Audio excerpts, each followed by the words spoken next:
Good morning. मैं Renu Singh from GWPC Bharatpur. आज हम subject code EE206 electrical machine first का सेकंड चैप्टर है डीसी मोटर, उसके कंस्ट्रक्शन के बारे में हम डिस्कस करते हैं। ठीक है कि डीसी मोटर क्या होती है। बेसिकली क्या होता है, जो डीसी मशीन होती है, डीसी मशीन में दो पार्ट होते हैं मेनली, डीसी मोटर और डीसी जनरेटर। तो कंस्ट्रक्शन वाइज तो डीसी मोटर और डीसी जनरेटर सेम होती है। Depend on the position of input के आधार पर ही हम उसको डीसी जनरेटर बोलते हैं, डीसी मोटर बोलते हैं। कंस्ट्रक्शन क्या होती है डीसी मोटर की और डीसी जनरेटर की क्या होती है, सेम होती है। तो डीसी मशीन की अगर हम बात करते हैं तो डीसी मशीन में डीसी मोटर भी आता है और डीसी जनरेटर आता है। तो देखने में जो दोनों मोटर और जनरेटर एक जैसे ही लगते हैं, लेकिन जो इनपुट के अकॉर्डिंग अगर हम उनको मैकेनिकल पावर दे रहे हैं, अगर हमको इलेक्ट्रिकल पावर मिल रही है, तो वो क्या हुआ, जनरेटर। जनरेटर क्या करता है, हमारा जनरेटर एक ऐसी डिवाइस है जो कि मैकेनिकल एनर्जी को इलेक्ट्रिकल एनर्जी में कन्वर्ट करता है। और डीसी मोटर क्या होती है, वो इलेक्ट्रिकल एनर्जी को किस में कन्वर्ट करती है, एक मैकेनिकल एनर्जी में कन्वर्ट करती है। तो ये जो इसका जो वर्किंग प्रिंसिपल है, वो किस वर्किंग प्रिंसिपल पर वर्क करता है, Faraday law of electromagnetic induction पर ये हमारी डीसी मशीन है वो वर्क करती है। ये डीसी मशीन क्या है, एक इलेक्ट्रिकल मशीन है। डीसी मोटर क्या है, एक हमारी एक इलेक्ट्रिकल मोटर होती है। तो अगर हमारी क्या कंस्ट्रक्शन डीसी मोटर की और डीसी जनरेटर की क्या होती है, सेम होती है, लेकिन दोनों का वर्किंग प्रिंसिपल डीसी मोटर का अलग होता है, डीसी जनरेटर का अलग होता है। जब मैं आपको डीसी जनरेटर बताऊंगी तो उसका वर्किंग प्रिंसिपल नेक्स्ट टाइम में बताऊंगी। अभी यहाँ ये डायग्राम के अकॉर्डिंग देखते हैं, ये डीसी मोटर है। ये इसमें क्या है, बैटरी है। बैटरी को हमने इसमें डीसी मोटर से कनेक्ट किया हुआ है। तो ये हमारे एक स्मॉल डीसी मोटर है। मेनली क्या होता है, डीसी मोटर में दो पार्ट होते हैं। डीसी मोटर में दो पार्ट होते हैं, एक होता है अपना स्टेटर होता है और दूसरा हमारा क्या होता है, रोटर होता है। क्या होता है, स्टेटर और रोटर। नाम से ही समझ में आ रहा है स्टेटर। स्टेटर क्या होता है, स्टैटिक डिवाइस। स्टेटर का मतलब जो स्थिर, स्टैटिक। स्टैटिक मतलब स्टैटिक डिवाइस होता है, एक स्थिर होता है, उसमें वो घूमता नहीं है, वो फिक्स रहता है। और रोटर हमारा नाम से समझ में आ रहा है, rotor is a rotating device, मतलब मूवेबल डिवाइस, मतलब वो घूमता है। उसको हम क्या बोलते हैं, रोटर बोलते हैं। हम दो टाइप की वाइंडिंग का यूज़ करते हैं, फील्ड वाइंडिंग और आर्मेचर वाइंडिंग। जो स्टेटर में जो वाइंडिंग का यूज़ करते हैं हम, वो होती है हमारी फील्ड वाइंडिंग होती है। और जो रोटर पर जिस वाइंडिंग का यूज़ करते हैं उसको हम क्या बोलते हैं, आर्मेचर वाइंडिंग कहते हैं।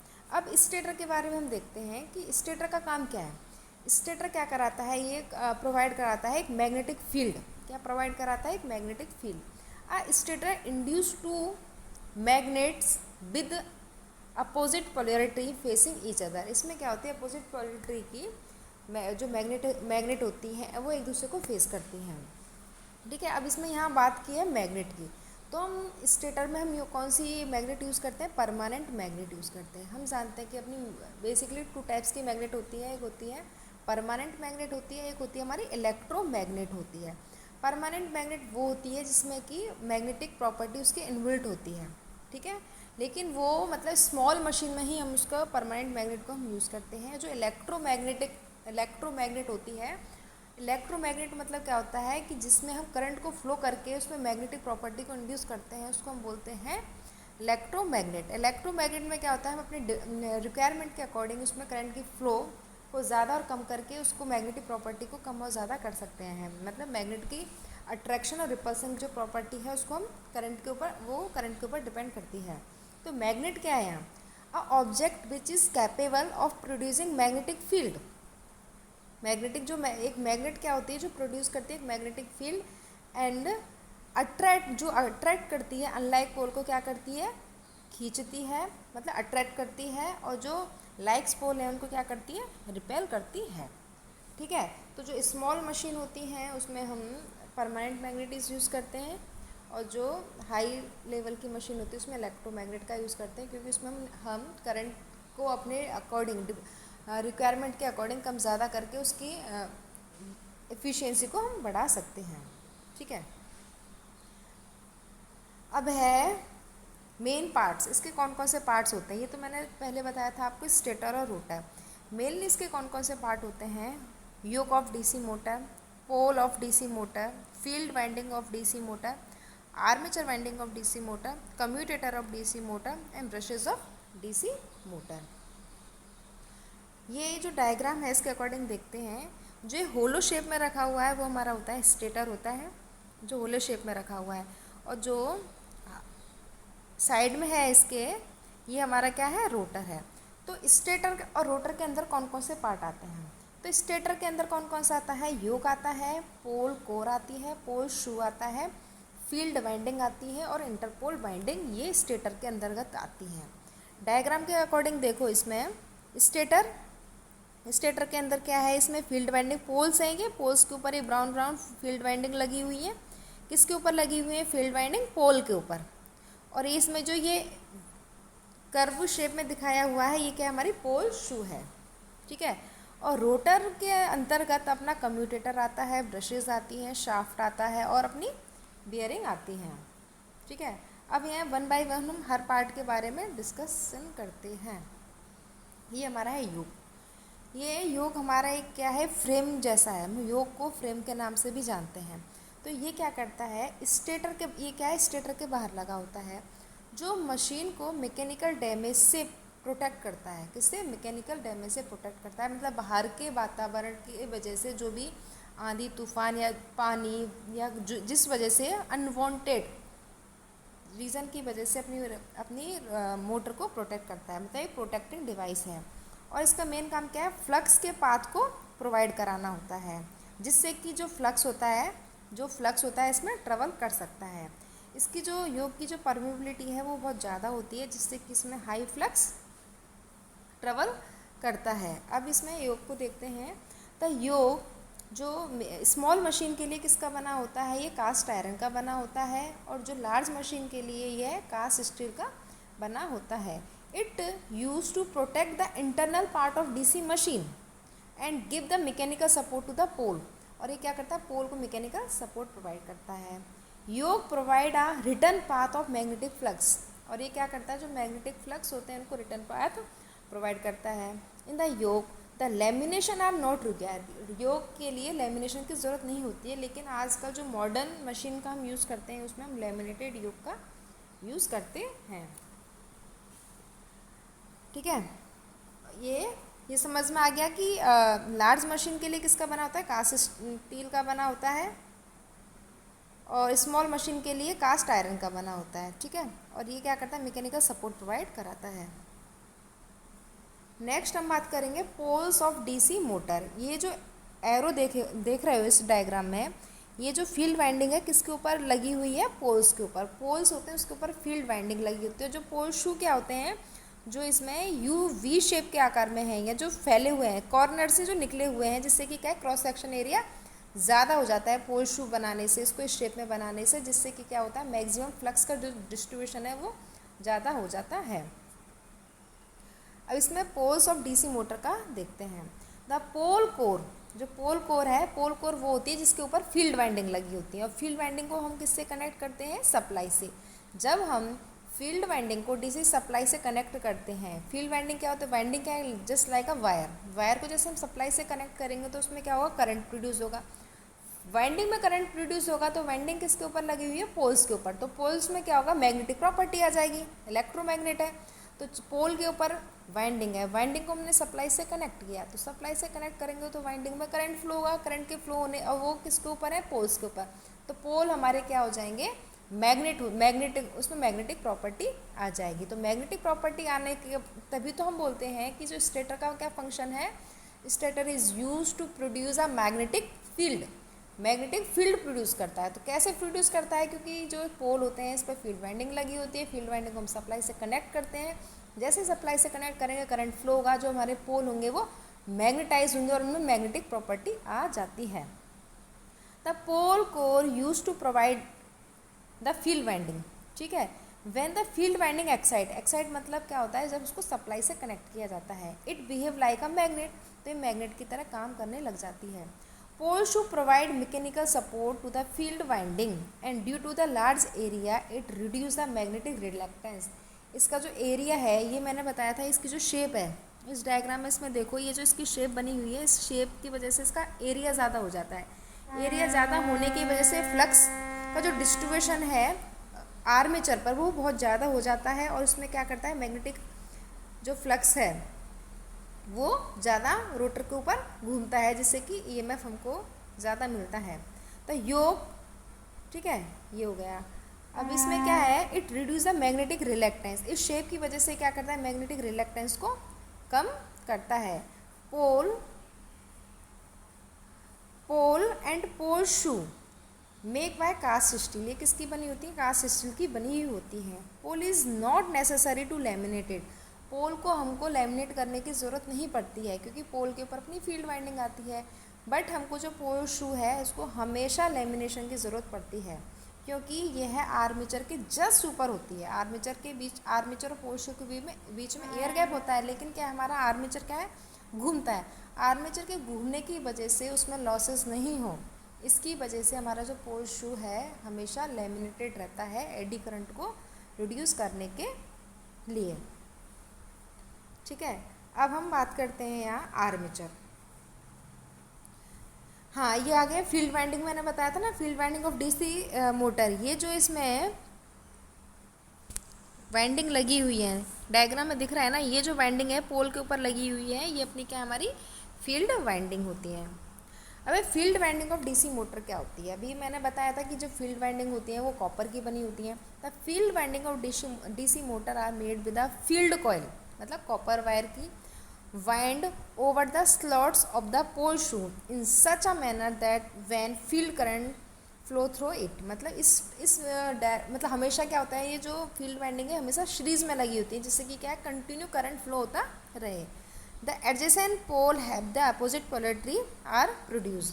The field winding basically form an electromagnet that produce field flux within which the rotor armature of DC motor rotate and result in the effective flux cutting, जिससे कि क्या होता है, ये फील्ड वाइंडिंग क्या करती है, मैग्नेटिक फ्लक्स प्रोड्यूस करती है, जिससे कि क्या होता है, रोटर जैसे मूव करेगा तो फ्लक्स को कट करेगा, फ्लक्स को कट करेगा तो ईएमएफ उसमें इंड्यूस हो जाता है।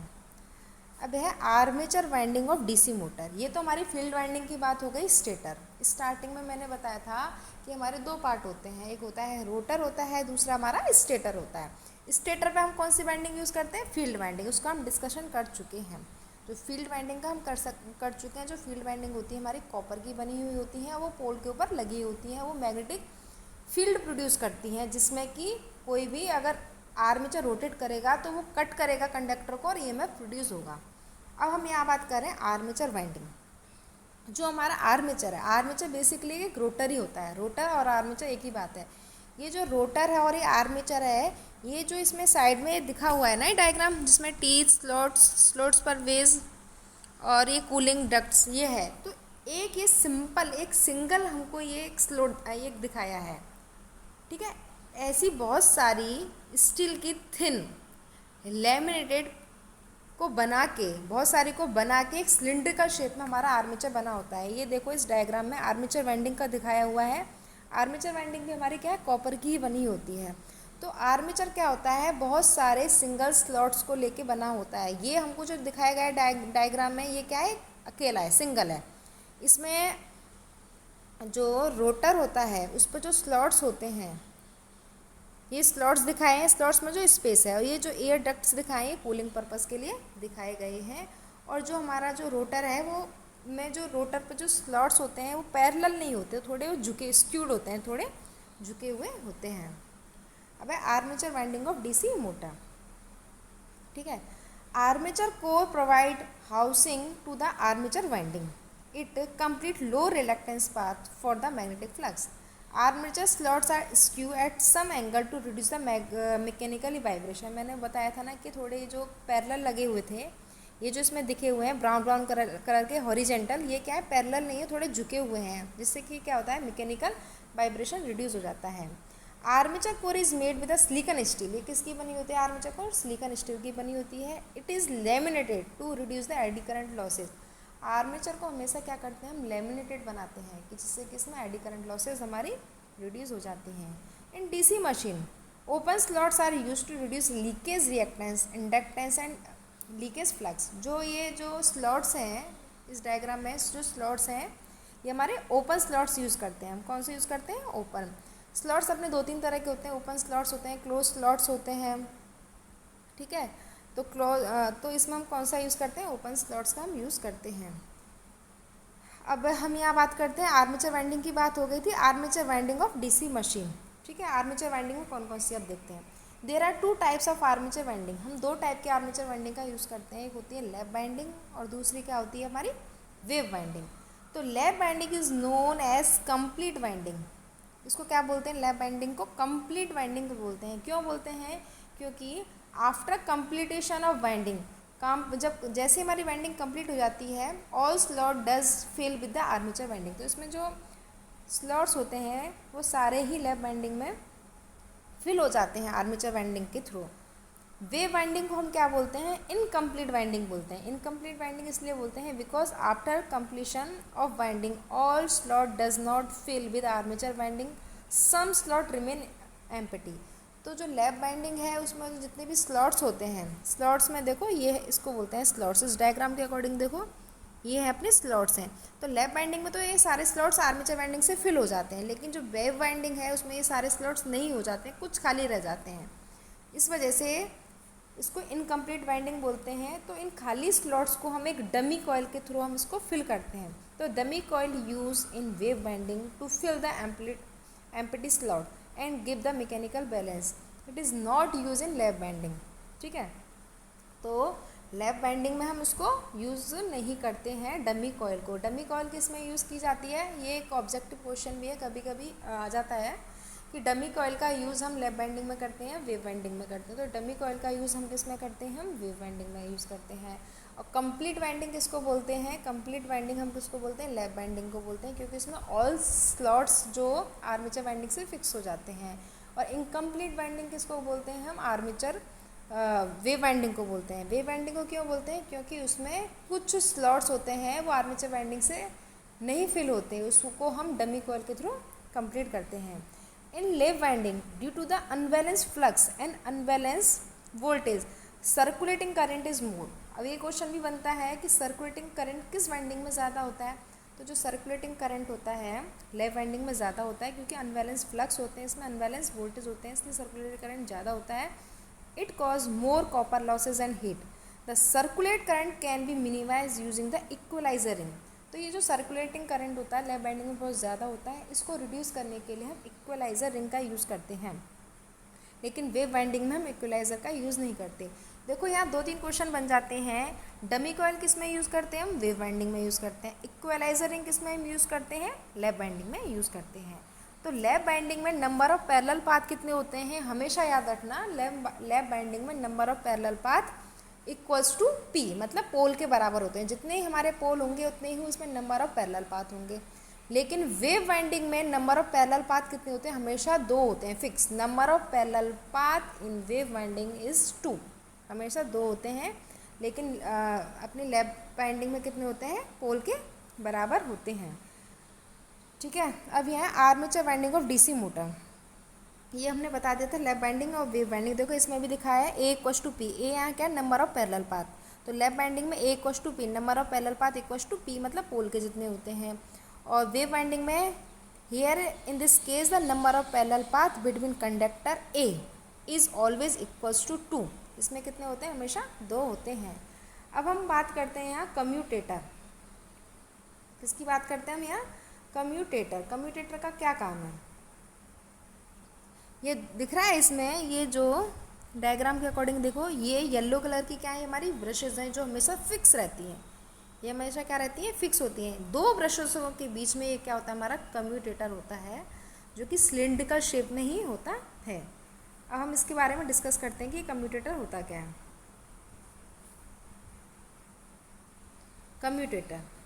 कम्यूटेटर एक हार्ड ड्रॉन कॉपर का बना होता है। क्या होता है? हार्ड ड्रॉन कॉपर का बना होता है, जिससे यह ब्रश जो होती हैं लगी होती हैं कि रगड़ से घिसता नहीं है। यह वी आकार या सिलिंड्रिकल शेप का होता है, ठीक है। अब इसमें क्या होता है? ये जो कम्यूटेटर है बहुत सारे सेगमेंट से मिलके बना होता है, और each segment is insulated by mica layer.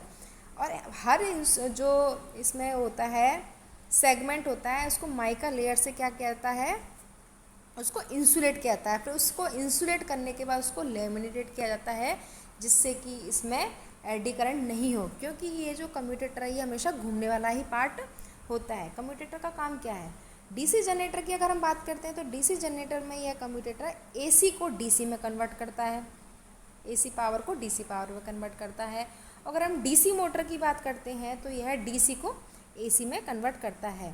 और हमेशा याद रखना कि जैसे कि पोल शू को हमेशा लेमिनेट करते हैं, वैसे ही हमेशा कम्यूटेटर को भी लेमिनेट किया जाता है, क्योंकि ये शाफ्ट के जस्ट ऊपर होता है और इसके घूमने की वजह से इसमें क्या हीट लॉसेस प्रोड्यूस हो जाती हैं। इस वजह से इसको क्या करते हैं, हमेशा लेमिनेटेड करते हैं। तो देखो इसमें भी लिखा है, it's main function as far as the DC motor is concern is to commutate और relay the supply current from the main to armature winding host over a rotating structure through the brushes of DC motor. ठीक है, तो ये क्या करता है, एक rectifier की तरह भी काम होता है, एसी को डीसी में, डीसी को एसी की तरह काम करता है, depending on the DC motor and DC generator. DC motor के केस में अलग काम है इसका, डीसी जनरेटर के केस में अलग काम है। हार्ड ड्रॉन कॉपर का ये बना होता है, ईच बहुत सारे सेगमेंट को लेके बना होता है, ईच सेगमेंट इंसुलेट होता है, इंसुलेशन को उसको लेमिनेट करते हैं। क्यों करते हैं, जिससे कि एडी करंट इसमें दूर हो जाए। अब है ब्रशेज़, ब्रशेज़ का क्या काम है, ब्रशेज़ का मेन काम है करंट को कैरी करना। Brushes are use to carry the current, क्या करती हैं, कैरी द करंट और give the current to the armature conductor through the commutator.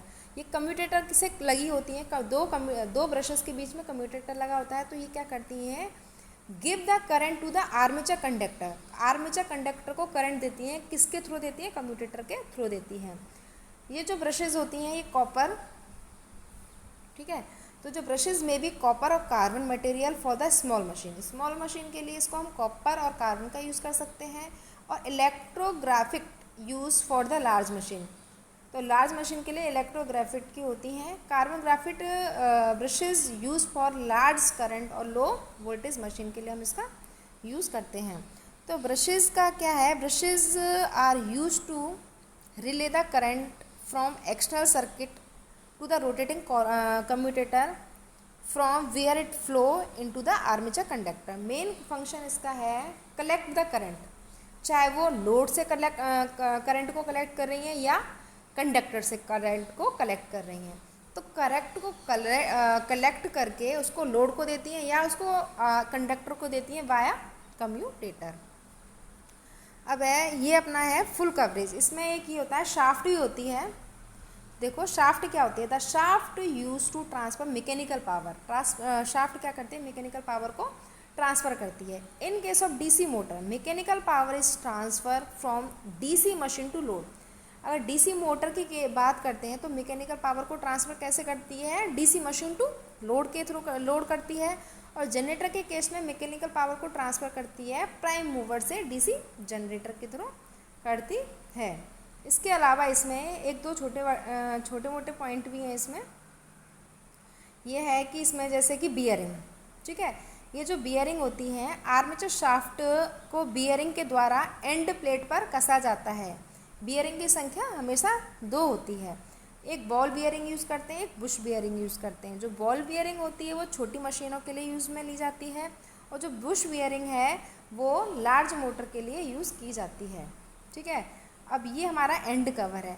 तो जो जनरेटर की बॉडी के दोनों ओर कास्ट आयरन से बने होते हैं, जो एंड कवर है जो जनरेटर की बॉडी के दोनों तरफ लगाए जाते हैं, जो कि कास्ट आयरन के बने होते हैं। एक इसमें डक्ट्स भी है, जैसे कि हमने एक स्लाइड में पढ़ा था आर्मेचर वाली में, उसमें बीच बीच में होल्ड हो रहे थे, वो डक्ट्स हैं। वो डक्ट्स का पर्पस क्या है, डक्ट्स का पर्पस कूलिंग के लिए है, क्योंकि ये आर्मेचर क्या है हमारा रोटेटिंग पार्ट है, तो उसमें हीट प्रोड्यूस हो जाती है, तो उसको कूल करने के लिए डक्ट्स का यूज़ करते हैं। इसमें कूलिंग फ़ैन भी होता है, ठीक है, मशीन को ठंडा रखने के लिए इसमें कूलिंग फ़ैन का भी यूज़ करते हैं। एक होता है टर्मिनल बॉक्स, इसके मशीन के जस्ट ऊपर एक टर्मिनल बॉक्स लगा होता है, वहाँ इसका जितने भी फील्ड वाइंडिंग का कनेक्शन है वो उसमें कनेक्शन उसमें होता है, फिर उसको कवर कर देते हैं, तो टर्मिनल बॉक्स है। मशीन की बॉडी पर नट बोल्ट के द्वारा आर्मेचर से संयोजित होता है, यह है व्यवस्था टर्मिनल बॉक्स कहलाती है। Thank you. अगर कोई भी डीसी मोटर के पार्ट से रिलेटेड कोई भी क्वेरी हो तो मुझे मैसेज करना।